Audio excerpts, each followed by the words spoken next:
Hello! Hello! And welcome to Schtudio. I'm Austin. I'm Emily. And today we're going to be talking about... The Book of Mormon! Yes, we finally got to see the Book of Mormon with the Magical Mormon Mystery Week, or whatever it is. Magical Mystery Mormon Week? Something with Magical Mormons. They had Andrew Reynolds and Josh Gad came back. And Nikki M. James. Nikki M. James was back.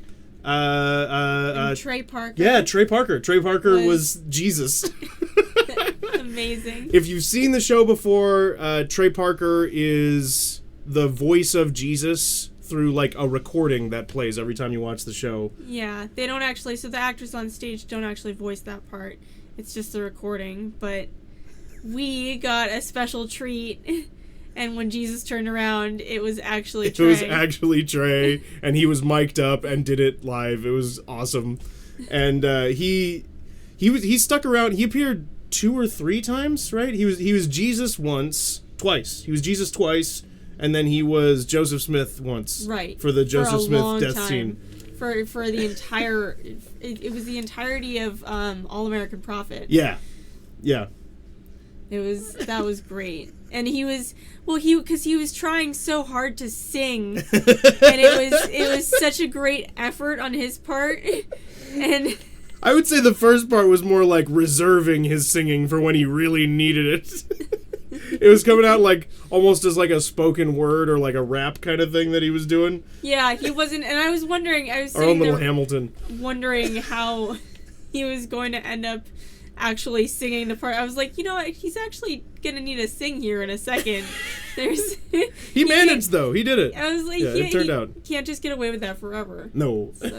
No, he had to hold on and throw that out there at the last moment where it actually counted. Yeah. No, but he did. He really did. I was really impressed. Oh my god. And Josh Gad breaking like the entire time. Breaking himself and everyone else. Yes. The entire time. It's really fun to see them jump up there and like, you know, I guess when they're doing it the first time, you got all the pressure of like, this is your first big real theater job and all that, and they've got all these like accolades and recognition now where they can just kind of go up there and screw around. Yeah. Well, especially Josh Gad was screwing around. He had so much. He did not give a shit. He did not. It was so funny. No, and when they were doing Baptize Her. Oh, yeah. And Nikki M. James broke at the part where they go behind the curtain. I guess this podcast isn't going to make a lot of sense if you haven't seen the show. But if you have seen the show and you're wondering what the magical mystery thing is, then that's what we're doing. Nikki M. James broke behind the curtain while they were about to do the baptism, and what was Josh Gad's line? Something like she said, "How does it work?" And he said, "If you stop laughing, I'll show you," or something like that. Oh yeah, something like that. That was. Yeah, no, he couldn't make it through any scene without clowning. The AirPods. Yeah. There was a moment. It was a little later in the musical, but it was between him and Andrew Reynolds. Andrew Reynolds is giving a speech, and then Josh Gad decides that he's going to put AirPods in to listen to instead of Andrew Reynolds' speech, and then when it's Josh Gad's turn to actually say something to Andrew Reynolds, Andrew has a pair of AirPods in his pockets, and he puts them out, and then he says, I can do props too, which makes me think, because this whole thing has been going on for like a week or something that it's Magical Mormon Mystery Week, so I guess it's been a week. And Josh Gad, I would assume, has been doing this bit like every night.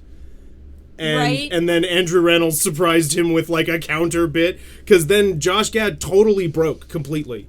Yeah, and he couldn't handle it. And like just straight out to the audience just says, I was not prepared for that. No, it was really cool to see them all like so comfortable in like this kind of like homecoming celebration version of the show. Yeah. Because we've seen the show, you've seen it, that was your 4th time, I think this was my 3rd time. Okay. So, we have a good idea of the show and like what the normal progression of the show is. There were a couple of added jokes. Honestly, the script was pretty similar. It was pretty much the same thing. They were talking like, oh yeah, they tweaked a couple of things and like very, very small couple of things. Over the whole, it was pretty much the same show. I barely noticed.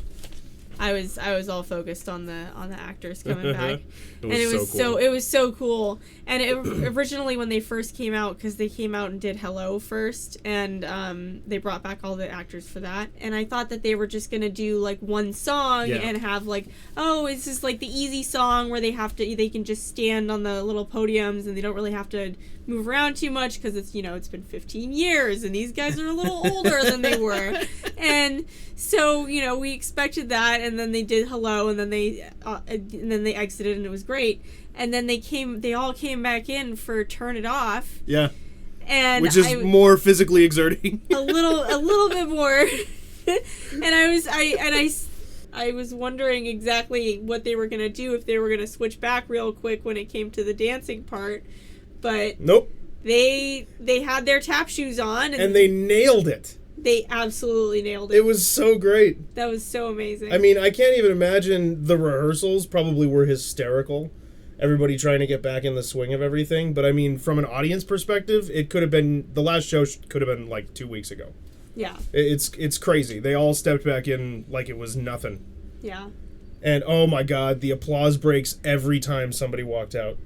It was so great. Yeah, every time anyone walked out, it was. But that's also the thing, is that I do feel a little bit bad for all the people who are currently in the show. Yeah, I mean, sure, but like, it's the original cast. I know it's really like, how can you beat that? But then I guess it's for something for them to aspire to. Yeah, this maybe is not your Book of Mormon. Right. Like Andrew Reynolds was in other stuff where he was not, Jesus. He's not Jesus. No, but he thinks he is. Yeah, pretty much. Meaning Kevin Price, not Andrew Reynolds. He seems like a terrific man. It was really, I mean, all of them were way more involved in the show than I originally thought they were going to be. I mean, the way they were describing it, it seemed like they were going to each come out and do like a song from the original, or from their original role, and then they were gonna that was gonna be it. Yeah. But I mean, it was Andrew Reynolds and Josh Gad for like every duet, starting from the what's the one that starts in the airport? You and Me. Yeah, You and Me. I think. But mostly me, that one. Yeah, You and Me, but mostly me. Yeah, and that was the first time the two of them stepped out on stage together. They just they did really nice, easy handoffs from the current cast to the original cast stepping out. Yeah, and they kind of like ran across the stage, and they were kind of, replaced them as they went. Yeah, there'd be like kind of a baton pass. Yeah. Like, because a lot of the songs, especially in that show, start with like the rest of the cast shuffling off the stage. And so the person who would normally be staying for their solo would run off with the cast, and then their original cast counterpart would kind of run in behind them and just like a baton pass sort of thing. Yeah. Yeah, and then they would just dive right into the character. The transition was just so smooth. It was really amazing. I've never seen anything like that before. It was cool. I was really curious. I'm really curious how long they rehearsed all of that. It was so well timed. It was so seamless. I mean, for them to just bounce back and forth like that. Well, and even there are tons of like there's the running joke with Cunningham not getting the girl's name right ever. Right. And there were multiple instances where Josh Gad made the joke first, and then there was a repeat or a build on it from the actual current cast member whose name I don't remember. What's his name? Oh, we should grab the playbill. Yeah, let's just grab the playbill. All right, we've got this now. For the record, it is indeed Magical Mormon Mystery Week. Okay. Diego Enrico. So when Diego would run back out after Josh Gad was finished with his part, he would then do a sort of like build of the joke that Josh Gad had done. Right. Like Josh Gad did a Knicks reference, and then Diego came out and called her Knicks in 5. Yes. Which was so funny.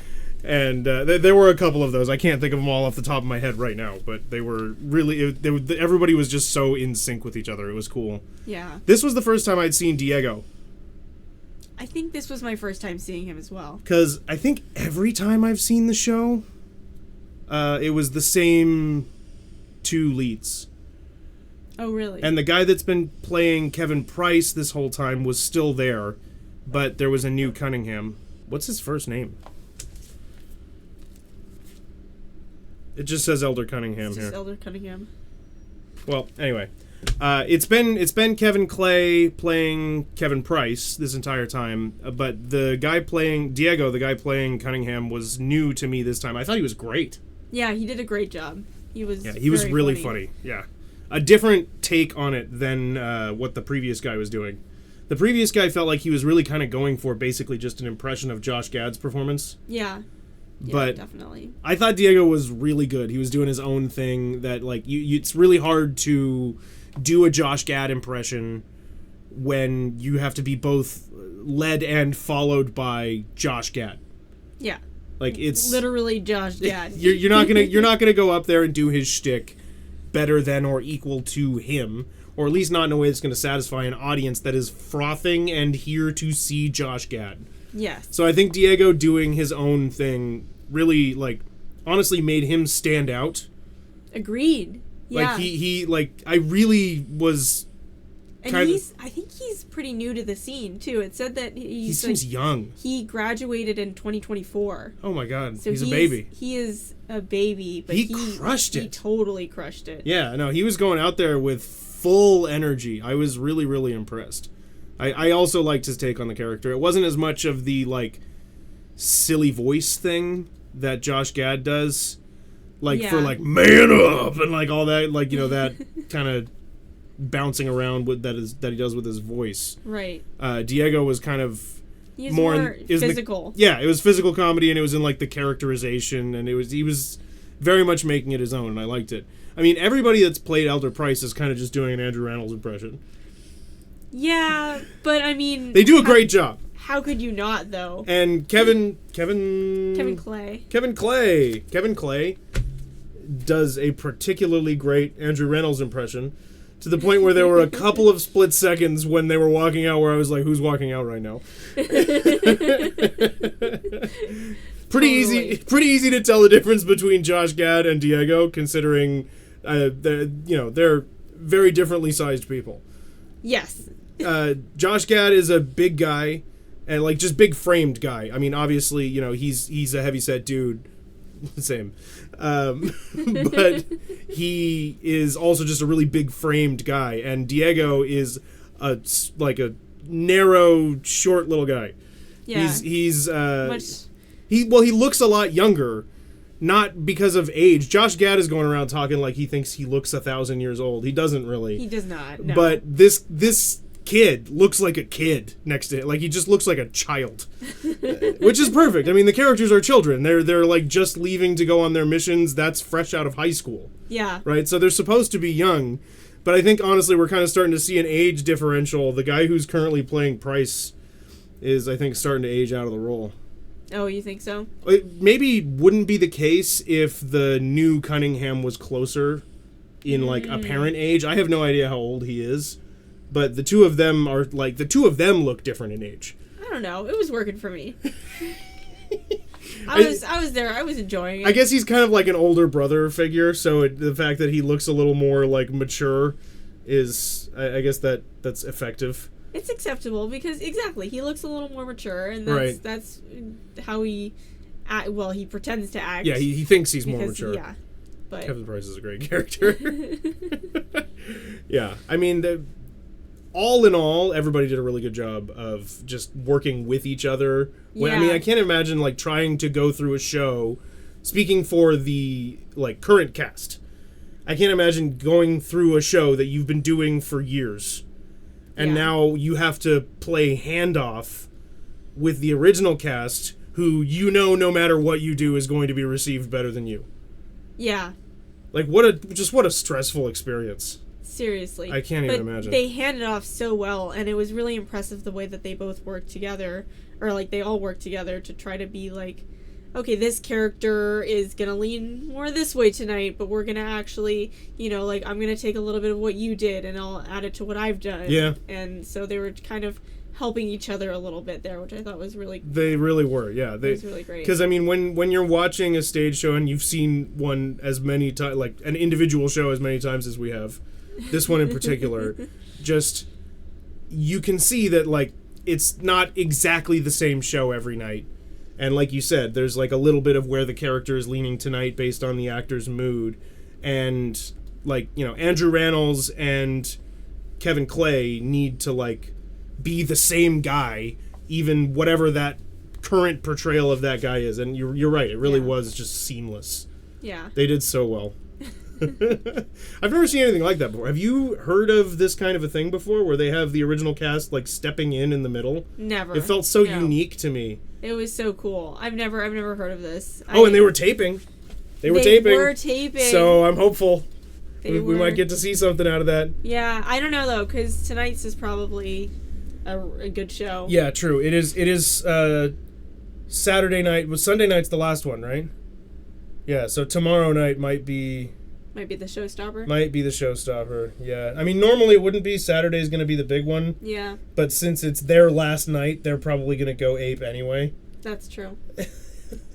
So, I don't know. I hope they recorded the whole thing and they're going to cut it together into, like, a super cut that would be awesome. Version of the show. I would watch that in a heartbeat. Me too. Well, and I also, there's the rumor that they made an original cast recording back in the day that they just have in the vault. So my hope is that they'll release these together, and that'll be the 15-year celebration. Is like, hey, here's the original cast and the original performance, and here's the original cast now with the current cast. That would be really cool if they set that up. Yeah. We'll see. Coming soon to you on probably Paramount Plus.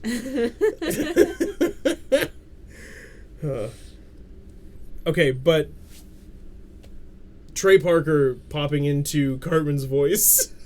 Oh my god. He did not have to do that, and it was so beautiful. It was awesome. Yeah, just in the middle of doing Joseph Smith before which one? What's the one? Is it Man Up? I think it was before Man Up. That was when he played Joseph Smith, right? That's what I'm asking.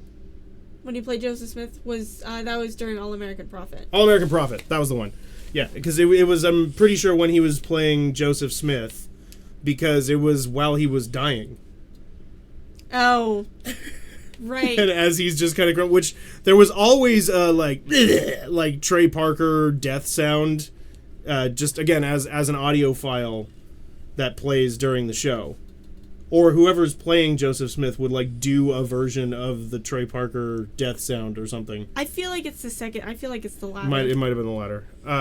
Anyway, having Trey up there to do it himself was really amusing. And while he's talking back and forth with Moroni, he starts like popping into the Cartman like, no.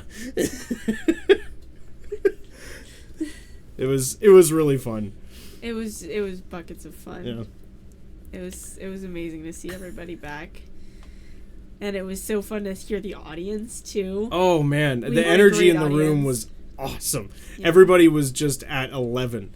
It was this whole like everybody felt like they knew they were there for what was going to be one of simultaneously the worst done and best done performances of this show. Because people are breaking and they're clumsy, but also they got this all to work together in such a way that it's like this whole magnificent spectacle of like basically a high school reunion. Yeah.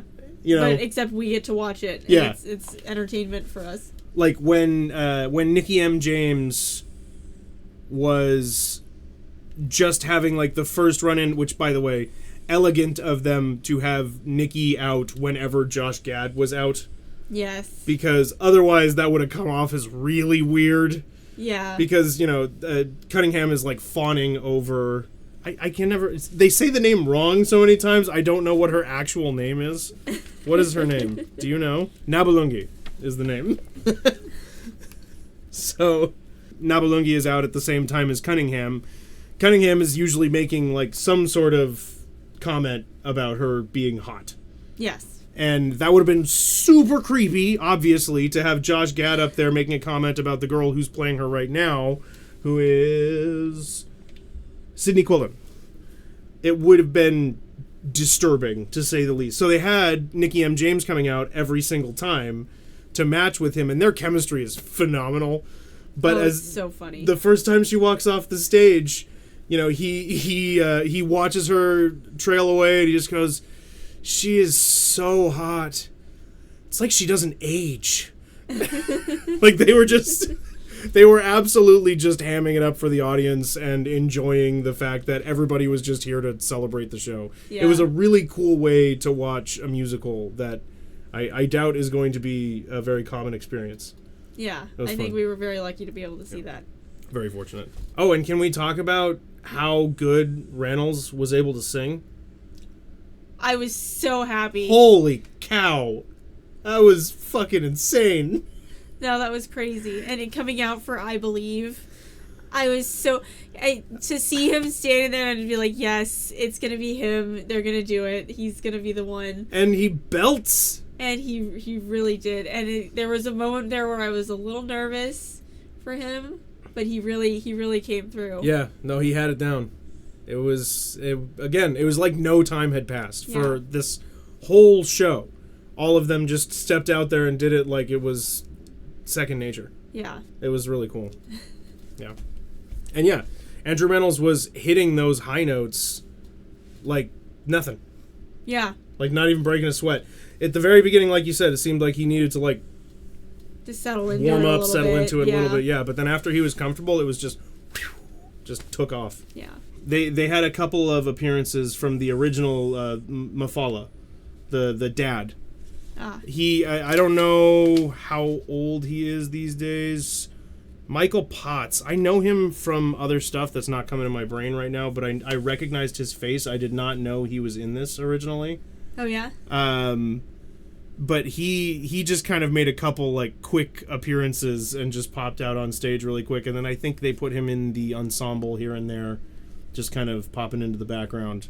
Yeah. But it was you got a nice visit from everybody. I mean, what's the whole list of everybody that was there?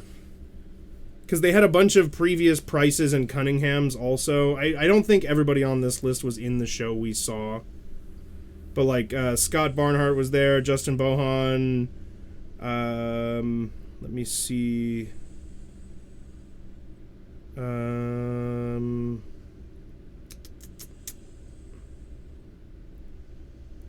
Neje Wilson was definitely in it.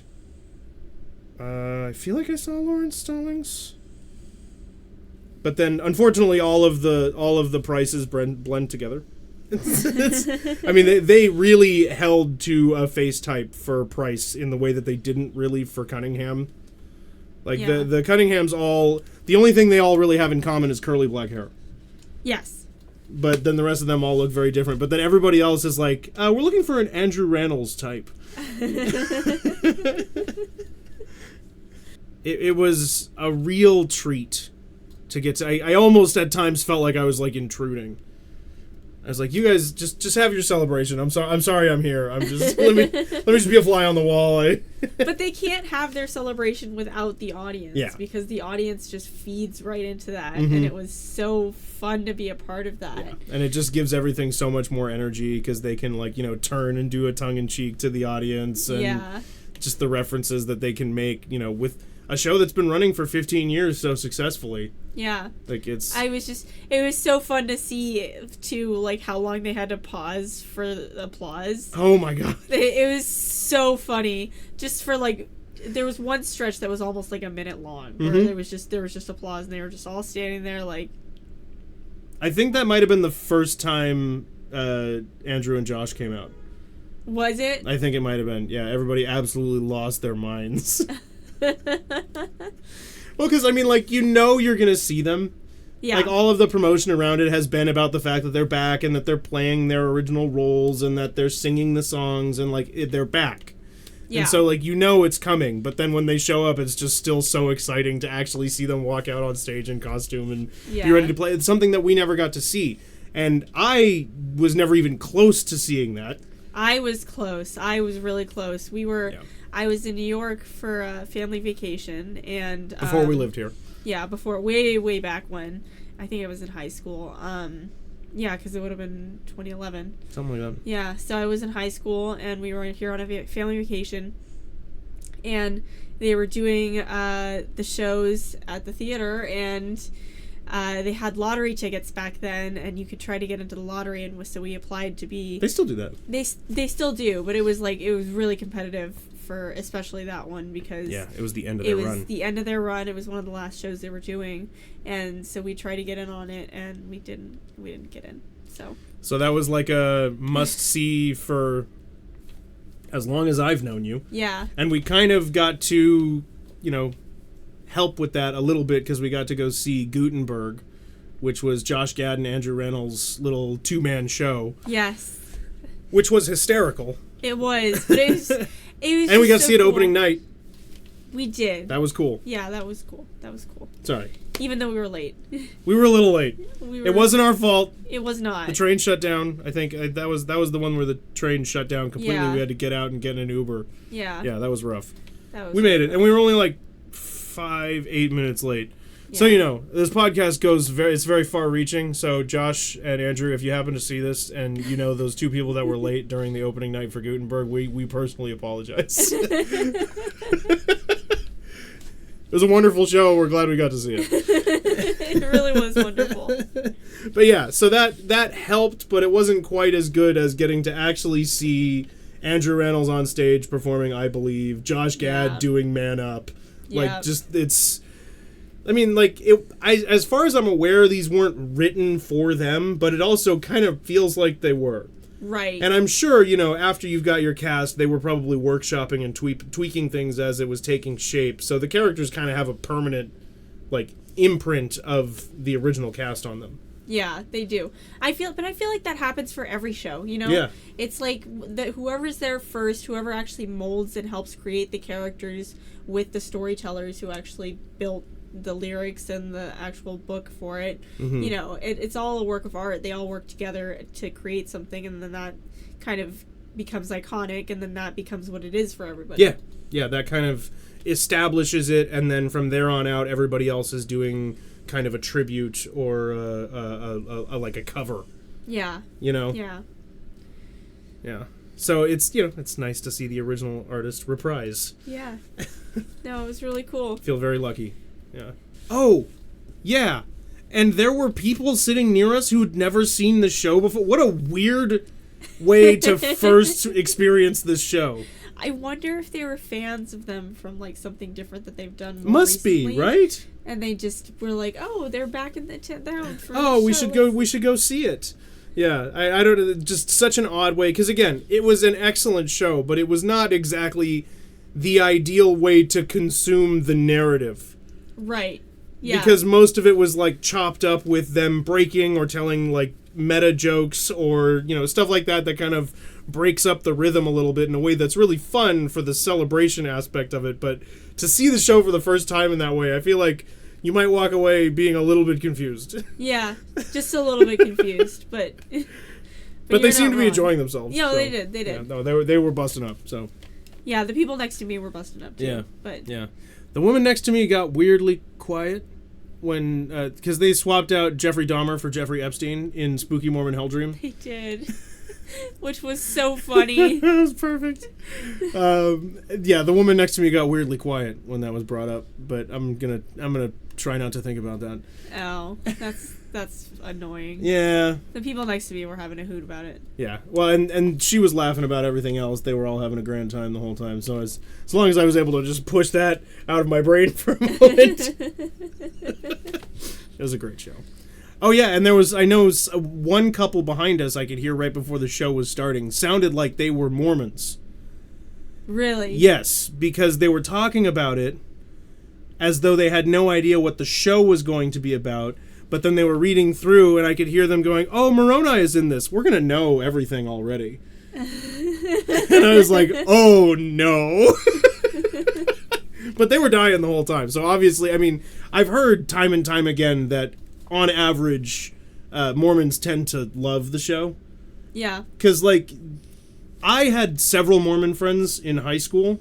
I don't know if it was just a common thing where I grew up, but I had a bunch of Mormon friends in high school, and several of them really seemed to be kind of the mindset of yeah, I don't know how true necessarily this is, but I think it's helpful and it's a good story, and, that was kind of their angle on it, and you know, it's always made me wonder if that's kind of a common feeling in that community. Right.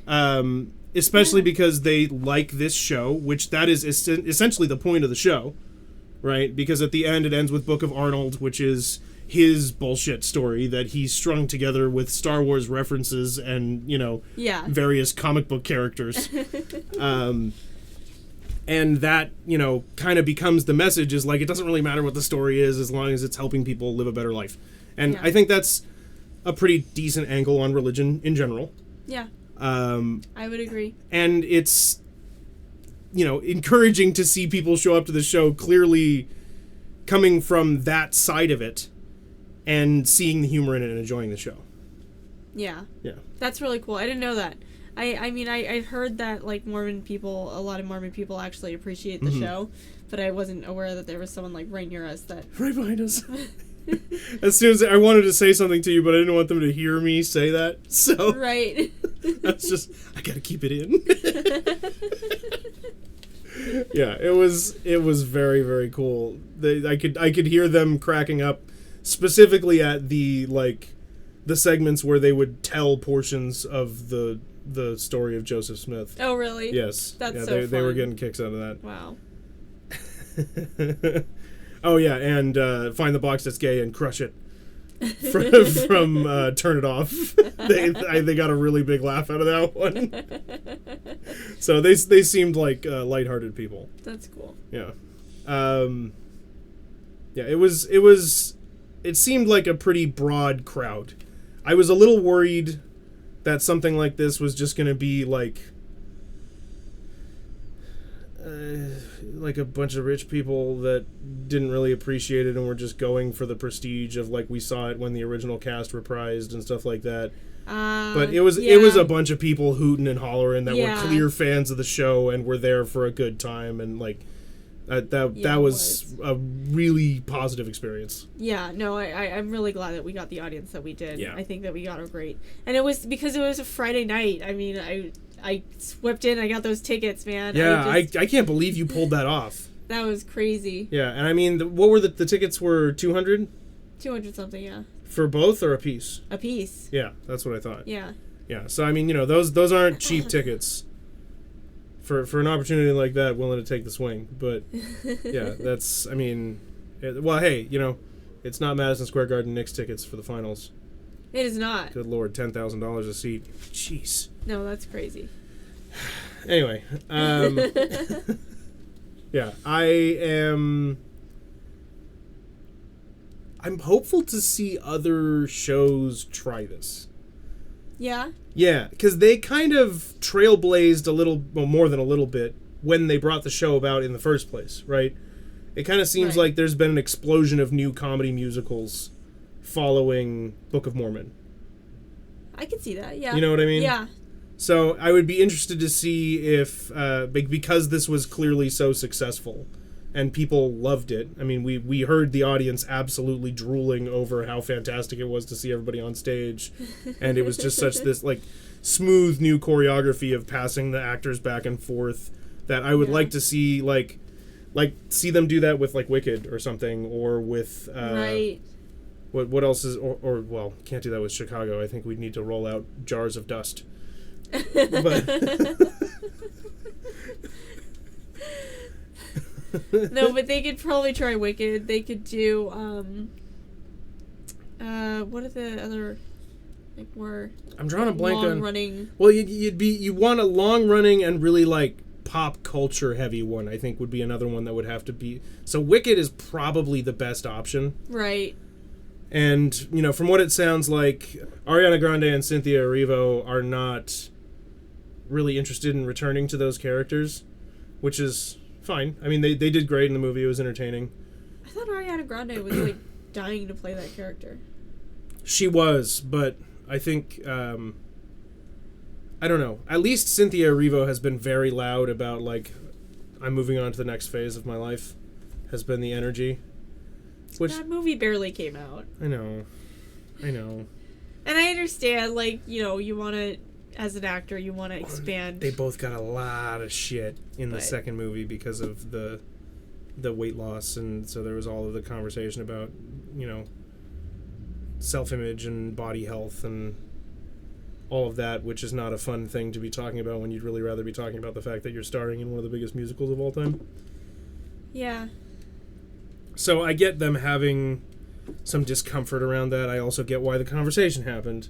But point being, I don't think they're going to be the ones that come back and, like, maybe have them do it on Broadway. I think they've even been asked if they would want to do, like, a short stint on Broadway doing the show, and I think they said no.